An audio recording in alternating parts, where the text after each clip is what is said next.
Hey everyone, and welcome to today's Take Heart. We're going to look at kind of two parts at temptation. And the reason we're looking at temptation is because I'm not saying this is something you're necessarily struggling with, but lots of us will probably find during a season where all of life is turned upside down, temptation becomes even more of a battle than it normally is. And because we're stressed and exhausted, we'll go looking for comfort in all the wrong places. So it can be helpful just to come back to Scripture and what it teaches us about this subject. And I just want to share three things really briefly today. The first one, when we're resisting temptation, is it's helpful to know our enemy. The Bible tells us we have an enemy. He's Satan, and he is out to get us. And so 1 Peter chapter 5, verse 8 says this: "Be alert and of sober mind. Your enemy, the devil, prowls around like a roaring lion, looking for someone to devour. Resist him." Peter's not saying we need to be afraid of the devil, but he's saying we need to be aware of him, we need to be alert, and we need to resist him. Now, one of the things that helps in resisting the devil is understanding that he is, in his very nature, deceptive. So when we say he's out to get us, another way of saying that is he's out to deceive us, he's out to trick us. One of the things that I've observed with the devil is often what he does is he presents something to us like it's just going to be a treat, when in fact it is a trap. It's like the, when you want to catch a fish, you put the worm on the hook, and then the fish comes along thinking, this looks delicious, and of course then it's trapped. Think of it like if you ever go to the food courts in America, you wander in and there are all these people with these plates of kind of like little bits of chicken or cheese, whatever, in cocktail sticks, and you go near them and they say, "Hey, do you want a free sample? Do you want a free sample of this little bit of donut?" And you think, oh my word, these people, they're so lovely, they're just giving away free food. And of course that's absolutely not what is happening. They're giving you the little free sample because they want you to go in and pay for the whole meal. And Satan will whisper to us, why don't you just indulge this appetite? Go on, give in to this desire. It's not going to hurt you. It's not going to hurt everyone else. It's a free sample. Be aware when he does that and when he whispers to us that Jesus calls him the father of lies. It's not a treat, it's a trap, and walk away. Second thing that's helpful is, number one, know our enemy, but number two, know ourselves. We actually don't need an enemy in order to sin. Eve, for all that Satan kind of whispered lies to her, still chose to take the apple of her own back. I don't need Satan to come along and trip me up, because I'm pretty good at tripping up myself. I trip over my own feet all the time. And one thing that's, again, helpful with kind of just wrestling with the fact that we'll probably face temptation, we will face temptations during this season, is to understand, where are we vulnerable? There's an ancient Greek maxim, know thyself. Some people would say I'm doing this podcast with the ancient Greek. But when it comes to knowing thyself, number one, when are you vulnerable to temptation? When?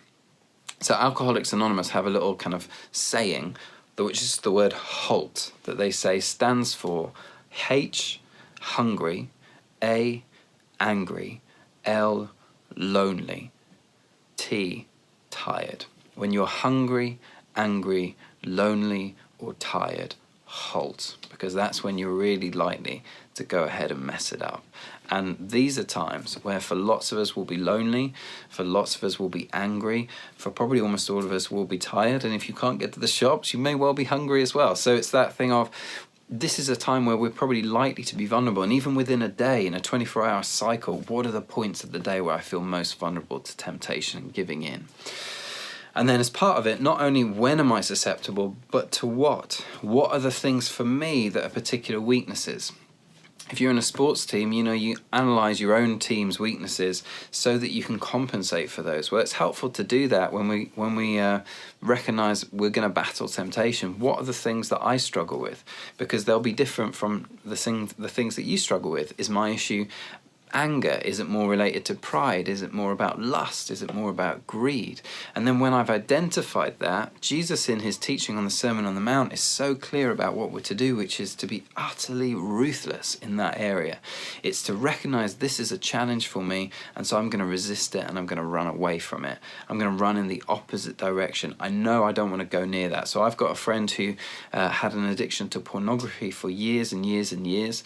Eventually the addiction was broken, but he now won't even watch a film or like a box set that has a very mild sex scene in, because he knows for him that is a big trigger for me. I'm not going to go near it. In the same way that he'd be incredibly careful on something like Instagram, where there are images coming at you left, right, and center. So whatever it is, identify this is an area that for me I'm really vulnerable. So I'm going to be super cautious here. And then finally, if it's know our enemy and know ourselves, the last one is know our God and understand what he's like.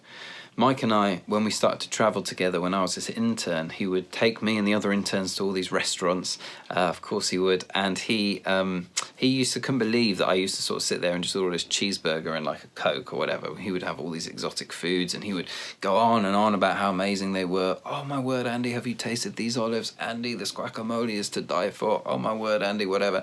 Drink he was having. This drink is like the nectar of the gods or something like that. And I would just sort of say, oh, okay.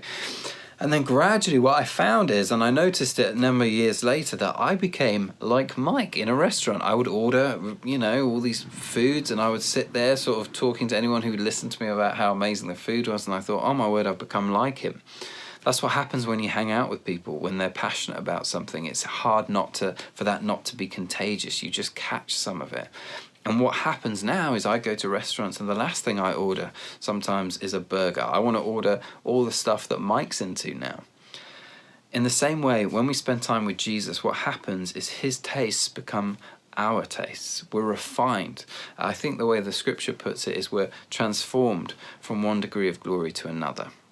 And so those things that perhaps were temptations for us when we first came to know him, I think we'll probably find if we look back that they're not quite as tempting as they used to be. And it's not to say that we don't have battles and temptations, but it is to say that in his presence, those things begin to lose their hold and they begin to lose their power. And so it's not simply about running from those things that are tempting to us, but it's about running to him, worshipping him, enjoying him, and being in his presence. As we do that, our tastes get refined.